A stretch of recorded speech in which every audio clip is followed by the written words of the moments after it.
Oi, eu sou a Adriana Manhãs. Eu vim falar um pouquinho sobre a palavra de Deus com você e te mostrar o tamanho da grandeza do nosso Deus em nossas vidas. Você já leu o que fala o livro de Atos, no capítulo 9? Vamos lá, vou reduzir a história para você compreender.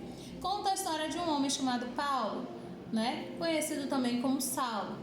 Ele estava a caminho de Damasco, da cidade de Damasco, após pedir cartas para perseguir os governantes, para perseguir judeus, homens, mulheres, aqueles que estivessem no caminho, a fim de lançá-los na prisão. Isso porque Paulo conhecia a lei e ele acreditava que o povo de Deus era um povo rebelde, era um povo que não cumpria a lei por adorar um Deus diferente daqueles que ele acreditava. Então o que acontece? Paulo perseguia os judeus, perseguia os cristãos e por isso ele pediu cartas a fim de ir até Damasco para continuar com sua perseguição, aliás, de uma forma mais ampla. Só que no caminho para Damasco, Jesus, o próprio Cristo, fala com Paulo: Paulo, por que persegues a mim? E essa passagem é muito bonita porque a gente vê que o próprio Cristo evangelizou a Paulo. A partir daí, Paulo começou a pregar a palavra do Senhor em vários locais, em templos, sinagogas, e as pessoas se surpreendiam, porque até então ele era aquele Paulo que perseguia o povo de Deus, era aquele Paulo que matava, era aquele Paulo que prendia, isso porque ele acreditava que era o certo a fazer. Então observe, no versículo 23 em diante do capítulo 9 de Atos dos Apóstolos, você vê os judeus se reunindo no intuito de matar Paulo, porque estavam com medo dele, porque acreditavam que aquilo que ele estava fazendo era tão somente no sentido de capturar aquelas pessoas que serviam a Cristo. Só que Deus entrou com providências e Paulo foi salvo e continuou o seu trabalho escrevendo livros muito importantes para a nossa vida, para a nossa servidão a Deus, para a edificação da igreja do Senhor, como é hoje. Mas o que eu quero trazer para você aqui, observe, assim como aquelas pessoas que estavam apontando o passado de Paulo, que não se lembravam tão somente do que ele era, embora recente, eles não estavam conseguindo enxergar a grandeza de Deus na vida de Paulo naquele momento. Tem muitas pessoas que é assim também conosco. Há pessoas que participaram do nosso passado, ou até mesmo que sabem como nós éramos no nosso passado, e que quando você já está servindo a Cristo, quando você já está com sua vida firme no Senhor, com a sua vida estabilizada, buscam te lançar na face os seus erros do passado, buscam te lançar na face aquilo que você foi no passado, esquecendo-se que você não mora mais lá, esquecendo-se que você não vive mais no seu passado.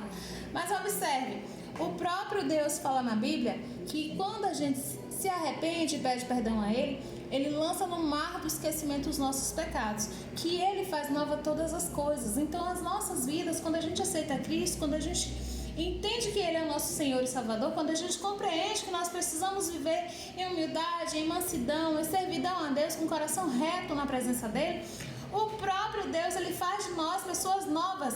Ele lança os nossos erros no mar do esquecimento, porque Ele vê que em nós há arrependimento, há conversão verdadeira.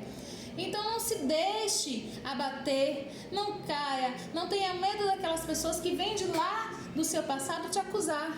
Então somente ore por elas e as deixe no seu passado. Assim como os seus erros que Deus apagou, esqueça essas pessoas, ore para que Deus venha salvar essas vidas e mostrar a elas o caminho correto de acordo com a vontade do Senhor. Porque essas pessoas às vezes são pessoas amarguradas, são pessoas que não construíram nada, são pessoas que viveram de uma vida dissoluta, muitas vezes uma vida errante, e hoje quando vê você no caminho do Senhor, abençoado, abençoada pela presença de Deus, na graça de Cristo, querem te derrubar, falando coisas que não são agradáveis de se ouvir. Acontece, já aconteceu comigo, e eu fiquei muito chateada. Só que eu entendi que Deus, o nosso refúgio, a nossa fortaleza, o Senhor em que a gente habita, porque o Salmo 91 fala: aquele que habita no esconderijo do Altíssimo descansa à sombra do Onipotente. É lá que a gente descansa, é Ele quem nos justifica, é Ele que nos guarda. Então coloque uma coisa na sua mente: o seu passado já passou. Deus lançou os seus erros, os seus pecados, aqueles que você se arrependeu, no mar do esquecimento. Quem pode ser o homem ou a mulher nesse momento para vir e te acusar? Se o próprio Deus te perdoou, quem pode ser?